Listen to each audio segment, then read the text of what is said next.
امین والصلاۃ والسلام علی رسولہ الکریم اما بعد نماز ظہر کل کے درس میں سونے جاگنے کے آداب آپ نے سماعت کی۔ آج کے درس میں اسی موضوع کو آگے بڑھاتے ہوئے سوتے وقت اور سو کر اٹھنے کے بعد کون سے اذکار پڑھنی چاہیے۔ سونے سے پہلے سورہ اخلاص، سورہ فلق اور سورہ ناس، قل هو اللہ احد، قل اعوذ برب الفلق، قل اعوذ برب الناس، یہ تین سورتوں کو پڑھ کے ہاتھوں پہ تھتکار کے، یعنی ہاتھوں پہ دم کرنا چاہیے، پھونکنا چاہیے۔ تھتکارنے کا مطلب پیٹ کی ہوا ہاتھ پہ نہیں پھونکیں گے آپ، بلکہ منہ کے اندر سے اس طریقے سے اس میں پانی کی ہلکی سی چھینٹیں بھی ہوتی ہیں، تو تھتکارنا اسے کہتے ہیں۔ جیسے منہ میں دھاگا ہے تو کیسے تھوکتے ہیں آپ؟ تھوک بول کے تھوکتے ہیں، تو اس کو کہتے ہیں تھتکارنا۔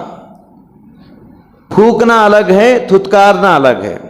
تو ہاتھوں پہ 3 مرتبہ تھتکار کے ہاتھوں کو چہروں کے ساتھ پوری باڈی کو ملیں گے، پیروں کو، پیچھے سامنے آگے پیچھے دائیں بائیں پورے چہرے کو ملیں گے، اور یہ کام 3 مرتبہ کریں گے۔ یہ 3 سورتیں پڑھ کے جسم پہ دم کرنے کا عمل 3 مرتبہ کرنا ہے۔ اس کے علاوہ آیت الکرسی پڑھنے کی تعلیم دی گئی۔ اللہ لا الہ الا هو الحی القیوم، آیت الکرسی۔ آیت الکرسی پڑھ کر سونے سے فائدہ کیا ہے؟ پیارے نبی صلی اللہ علیہ وسلم نے فرمایا، اللہ تعالیٰ ایک نگران فرشتے کو بھیجتا ہے، وہ فرشتہ آپ کے پاس مقرر ہو جاتا ہے، رات بھر آپ کی نگرانی کرتا ہے، شیطانوں کو بھگاتا ہے، جنات کو بھگاتا ہے، بلاؤں کو دور کرتا ہے۔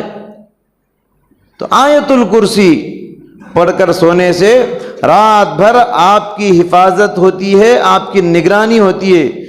آپ سو رہے ہیں مگر فرشتہ جاگتے ہوئے آپ کے پاس کھڑا ہوا ہے۔ جیسا کوئی واچ مین ہوتا ہے، گھر کی نگرانی کرتا ہے، پھر بھی وہ انسان ہے، اسے نیند آ جاتی ہے، مگر فرشتہ لا یعصون اللہ ما امرہم، اللہ تعالیٰ جو حکم دیتا ہے اس کی نافرمانی نہیں کرتے، وہ تھکتے نہیں، وہ سوتے نہیں۔ اللہ تعالیٰ کے حکم سے اگر جاگنے کا حکم ہے تو جاگتے کھڑے رہتے ہیں۔ اس کے علاوہ اور تیسرا ذکر جو ہم کو کرنا ہے سوتے وقت، وہ ہے سورہ بقرہ کی آخری 2 آیتیں، خواتیم سورۃ البقرہ، آمن الرسول بما انزل الیہ من ربہ والمؤمنون سے کافرین تک، بڑی عظیم آیتیں ہیں۔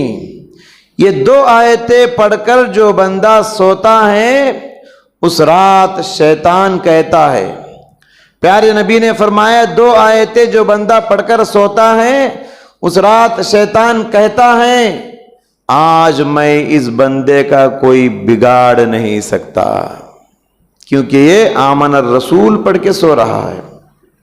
تو لہذا ان اذکار کی پابندی ہم کو کرنا ہے۔ اس کے علاوہ جو دعائیں ہمارے نبی صلی اللہ علیہ وسلم سکھائے، اللہم بسمک اموت و احیا، یا بسمک اللہم اموت و احیا، اس کا ترجمہ کیا ہے؟ اے اللہ، ہم تیرے ہی نام سے مرتے ہیں اور تیرے ہی نام سے جیتے ہیں۔ نیند کو موت کہا گیا کیونکہ نیند جو ہے موت کی بہن ہے۔ ایک سونے والا اور ایک مرا ہوا آدمی میں کیا فرق ہوتا ہے؟ بس ایک سانس کا فرق ہوتا ہے۔ تو نیند بھی ایک موت ہے، روزانہ انسان موت کے منہ میں جا کے باہر آتا ہے، اسی لیے نیند کو موت کہا گیا۔ اموت، میں مرتا ہوں، و احیا، اور جیتا ہوں۔ اور یہ دعا 3 مرتبہ پڑھنی چاہیے، اللہم قنی عذابک یوم تبعث عبادک، اے اللہ جس دن تو بندوں کو قبروں سے اٹھائے گا اس دن کے عذاب سے تو مجھے بچا لے. 3 مرتبہ یہ دعا پڑھنا ہے. اللہم قنی عذابک یوم تبعث عبادک. اسی طرح آپ سو گئے، شیطان کا کام ہے انسان کو نیند میں بھی پریشان کرنا. بے خوابی ہے، نیند آتی نہیں ہے، رات بہت دیر ہو چکی ہے، تو ایسے موقع پر بھی پیارے نبی صلی اللہ علیہ وسلم نے ہم کو دعا سکھائی ہے.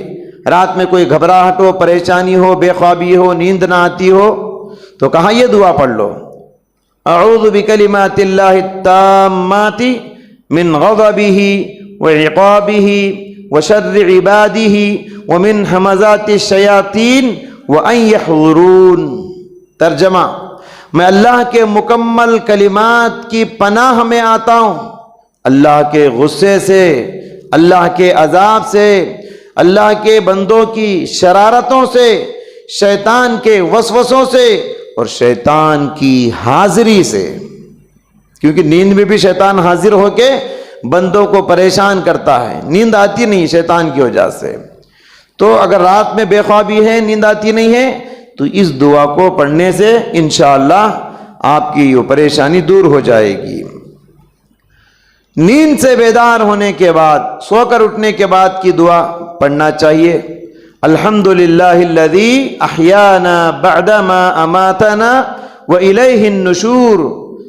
تعریف اس اللہ تعالیٰ کے لیے ہے جس نے موت کے بعد دوبارہ زندگی دیا، اور ایک دن سب کو اسی اللہ کی طرف لوٹ کے جانا ہے، حشر کی عدالت میں جمع ہونا ہے.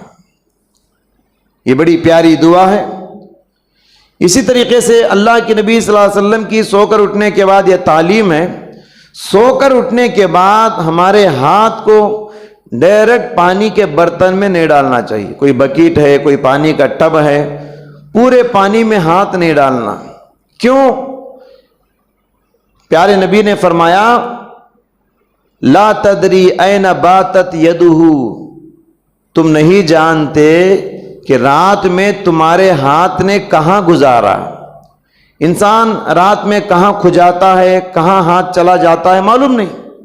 اس لیے ہاتھ کبھی گندا ہوتا ہے انسان کا. سو کر اٹھنے کے بعد اگر ٹب میں ہاتھ ڈالیں گے پورا پانی گندا ہو جائے گا.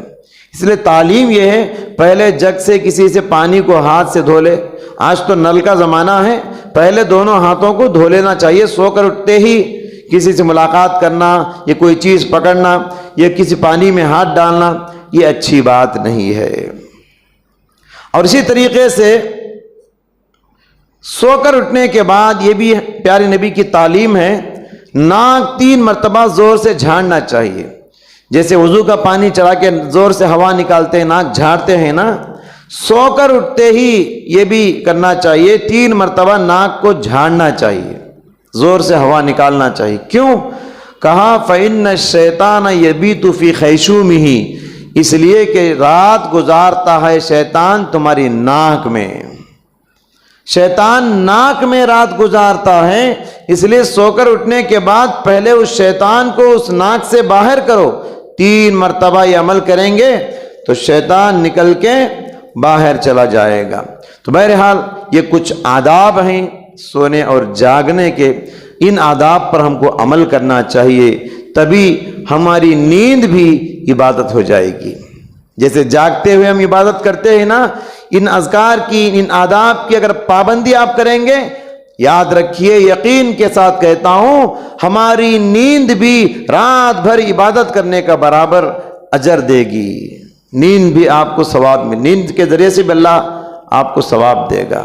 لیکن افسوس کے ساتھ کہنا پڑتا ہے بہت کم بندے ہیں جو ان آداب کا، اذکار کا لحاظ رکھتے ہیں. اکثر نوجوان تو گانے سنتے ہوئے سوتے ہیں، کانوں میں ایئر فون رکھ لیے ہیں، سر سے چادر بستر اوڑھ لیے ہیں اور گانے سن رہے ہیں اور کیا کیا دیکھ رہے ہیں خبر نہیں. اگر اسی حالت میں کبھی کبھی تو ایسا ہوتا ہے کہ سنتے سنتے سو گئے، وہ موبائل فون چل رہا ہے اور یہ سو گئے. مجھے بتائیے، نیند چھوٹی موت ہے، اگر وہ بڑی موت بن جائے، گانے سنتے ہوئے موت آ جائے، رب العالمین کے دربار میں کل اللہ کے پاس کون سا منہ لے کر جاؤ گے؟ بہت کم لوگ ہیں. اکثر تو یہ ہیں کہ بستر پہ پڑتے ہی یہ آداب یاد نہیں رہتے. موبائل فون تو ضرور یاد رہتا ہے, ایسے لیٹ گئے فون دیکھنا شروع کر دیے. اب دیکھتے جائیں گے تو نئی نئی چیزیں آتی جائیں گی.